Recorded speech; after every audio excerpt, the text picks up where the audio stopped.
এয়া মঞ্চত আসন গ্ৰহণ কৰিছে নগাঁও সমষ্টিৰ মাননীয় বিধায়ক ৰূপম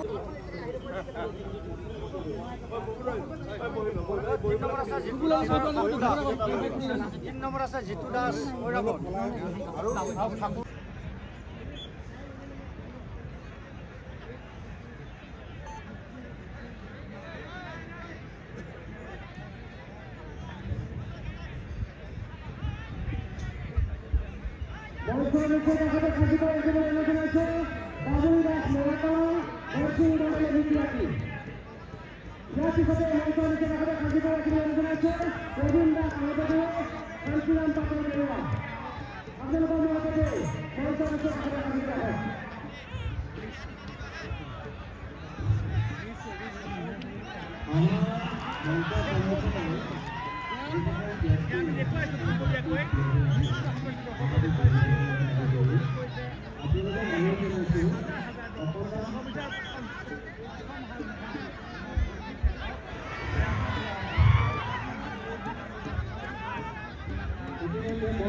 বিশিষ্ট ব্যক্তিসকল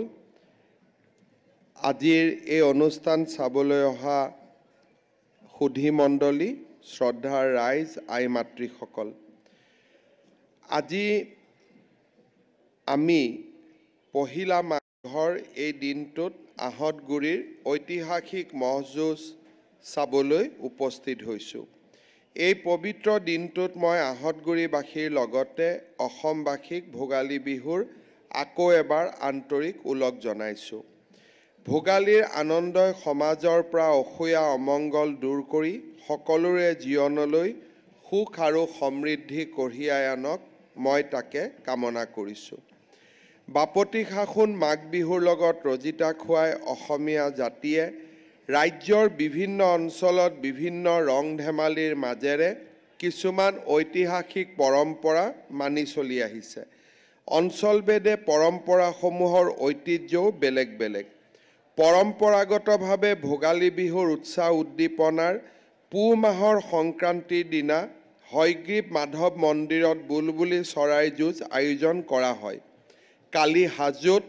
প্ৰায় ৮ বছৰ বিৰতিৰ পিছত আয়োজিত পৰম্পৰাগত বুলবুলি চৰাই যুঁজ প্ৰত্যক্ষ কৰাৰ মোৰ সৌভাগ্য হৈছিল আনহাতে মাঘৰ প্ৰথম দিনটোত ঐতিহাসিক আহতগুৰিৰ ম'হ যুঁজ অনুষ্ঠিত হয়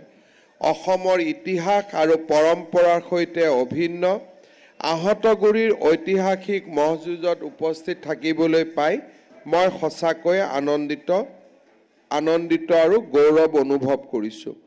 সুন্দৰকৈ আৰু সুপৰিকল্পনাৰে এই যুঁজ আয়োজন কৰাৰ বাবে মই আয়োজকসকলৰ লগতে আহতগুৰিবাসীৰ শলাগ লৈছোঁ আৰু সকলোকে মই ধন্যবাদ আৰু অভিনন্দন জনাইছোঁ স্বৰ্গদেউ ৰুদ্ৰসিংহৰ দিনত প্ৰথমবাৰৰ বাবে সূচনা হোৱা এই যুঁজৰ কথা উল্লেখ কৰি আহোমৰ দিন গ্ৰন্থত হিতেশ্বৰ বৰবৰুৱাই লিখি থৈ গৈছিল হাতী যুঁজ কুকুৰা যুঁজ হেনমেলা আদি খেল এই দেশত এইজনা মহাৰাজাই প্ৰথম চলায় এইবোৰ খেল চাবৰ আৰু আনকো দেখুৱাবৰ অভিপ্ৰায়েৰে মুকলি পথাৰৰ মাজত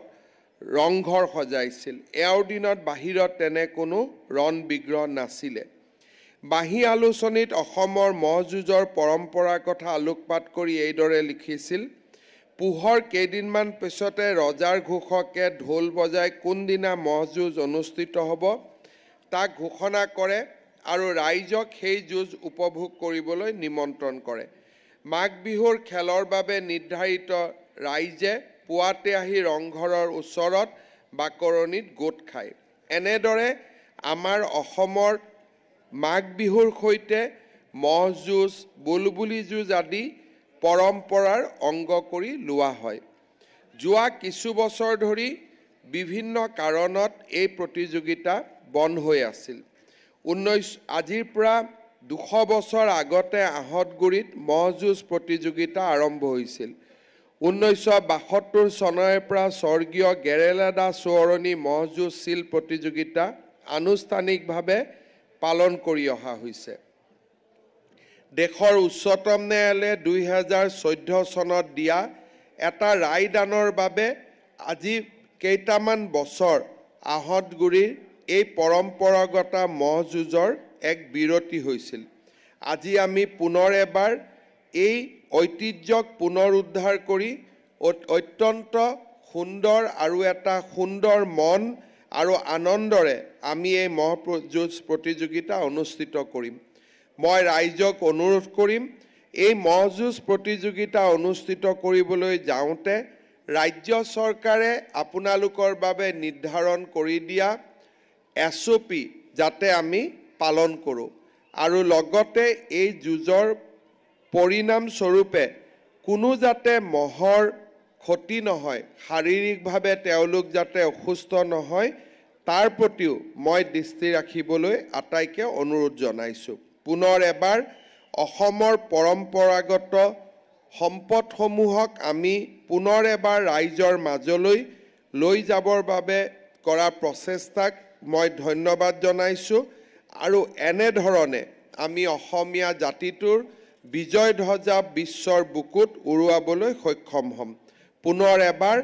আহতগুৰিৰ ঐতিহাসিক মহ যুঁজ আৰু ভোগালী উৎসৱ সমিতিৰ সৈতে জড়িত আটাইকে ধন্যবাদ আৰু অভিনন্দন জনাই মই মোৰ বক্তব্যৰ সামৰণি মাৰিছোঁ ধন্যবাদ জয় হিন্দ বন্দে মাতৰম